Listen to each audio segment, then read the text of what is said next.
Dynamic memory allocation using Calloc. Calloc is a function which is used to create the dynamic memory, like malloc. But malloc take one parameter and Calloc take two parameters. Both the functions are used to create the dynamic memory. Dynamic memory means which is created at runtime. Such memory is called dynamic memory. Here Calloc take two parameters. First one, the number of blocks, how many blocks we want. The second parameter is size of the block. Here totally 5 blocks, each block 2 bytes. Here we get 10 bytes total. We can store 10 integers here. It is sufficient for 10 integer because integer takes 2 bytes memory to store. Here one pointer is need because the Calloc after creates this memory, its address is written.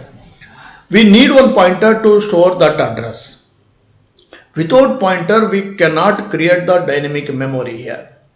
The casting also need. What is this? Int star. Here the memory which is created by Calloc, such memory type is wide. This memory type is wide memory or unknown type memory.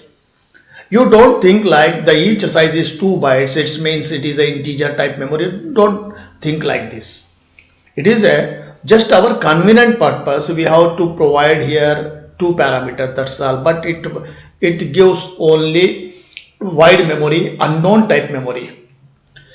This memory address, when we return by the Calloc, we need one pointer.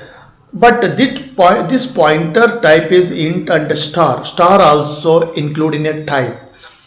This pointer does not store the address which is written by Calloc because it is not a integer memory address because the pointer type is integer. So we have to need to cache that address. You write here this pointer type int and star. Star also including a type.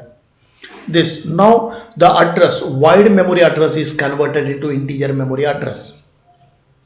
Integer memory address. Then integer pointer can refer. And also Calloc take 2 parameters and also it provide initialized memory is initialized to 0. Each block initialized 0, then it create the memory and initialize 0, then it's return address is returned to the pointer. And also here nodes also there. Usually you can understand this is the syntax. For example, this is the memory. If you want to n locations, then you can write like this: n locations, n blocks. Each block I want to store integer. The integer size, if we don't know, then we can use like this: size of int. This is a function. This is a operator. Size of is an operator. It gives the size of the integer. If you don't know the size of the integer, you can get the integer size like this. Here size of int means according to the turbo C, it is 2 bytes here. The n is assume that your elements are 10 elements are there. The n value is 10. We get 10 locations, 10 blocks, and each block 2 bytes. Okay, thank you.